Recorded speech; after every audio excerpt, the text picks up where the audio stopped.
An invasive species from Nova Erlandia, the striped glass crawler. Moves ever so gingerly as strong winds from the west pick up. It is normally an insect that crawls on perfectly smooth glass while blasting classic rock in the background.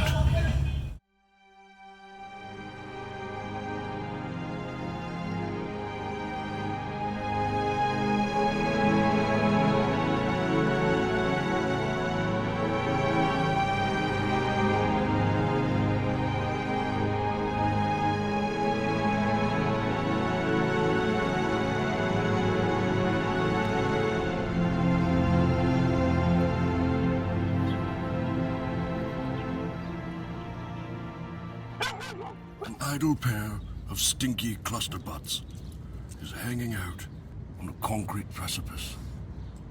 There's a little one with them. And no doubt this couple is very, very pleased with their choice, sticking to the one-child policy. Otherwise, they would have to deal with this. All of these are the spawn of a single mating pair, themselves lost amid the crowd. The Texas dingo mutt is not sure what to make of them, and I should probably look up whether they're toxic or not.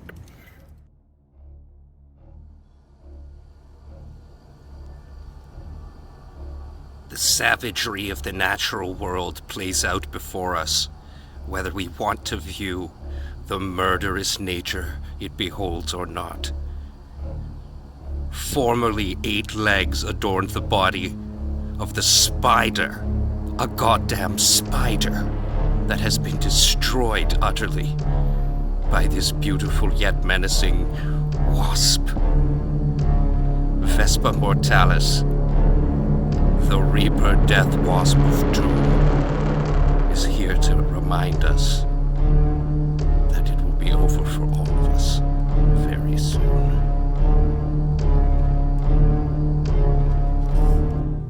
Nature is ever evolving, ever adapting to the mess that we have created on Basement Earth.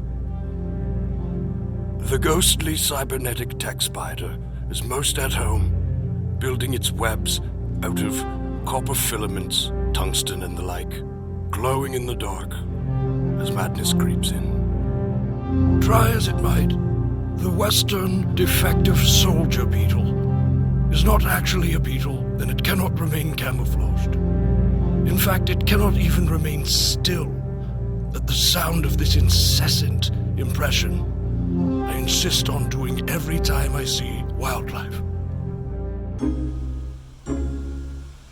A diminutive cousin of our favorite Arachnophobicus bashmenti, Arachnophobicus acrobaticus, on the other hand, is less sterile and sedentary, as it is horny as hell and forever on the move trying to find a male, which she can work until his member falls off and his head simply becomes post-copulative meal.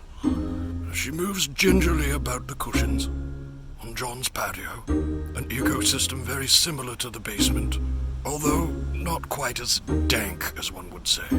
Will she make this leap of fate? Vespa mortalis returns to their gardens outside the drive yard in John's basement. She is no doubt ready to penetrate the back of some poor spider, injecting it with eggs that will hatch into miniature monstrosities, consuming the poor creature from the inside. All for that beautiful sheen on her behind. The drawing of the blackout curtains on John's patio reveals an absolutely terrified ashy shitfly. However, I don't know what he's shivering about. He's about as big as my hand. And what a hand it is. With only 5 limbs, the ashy shitfly will often mimic a human hand, although rather poorly, seeing as how it just looks like a common moth. Another cousin of the ashy shitfly, the rectangular wood moth, fits perfectly in its niche at the ends of IKEA shoe racks converted to outdoor Indonesian-style living, I guess.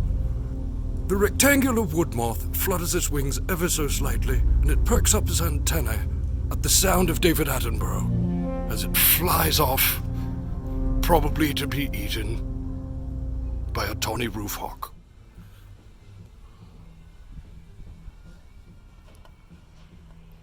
Confused as ever by the sounds of local construction of the DIY variety and classic rock radio, a male winged annoyance wasp is looking for a perfect place to shed his wings and become the female he has known himself to be since he was a small larva. This seems like a good place to launch, but he will no doubt continue to be confused by the incessant noise made by humans all around him. Who knows what kind of future lies on basement Earth for the winged annoyance wasp, or whatever the hell I called it.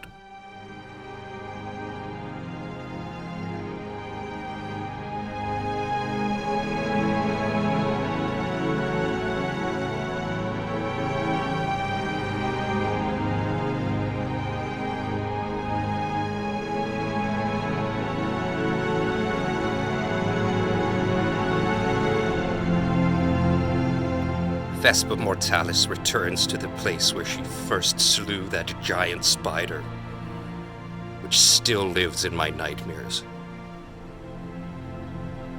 In spite of my better judgment, I keep returning to this subject, in her menacing grace and seeming evil. Where has she gone? No, seriously, where has she gone?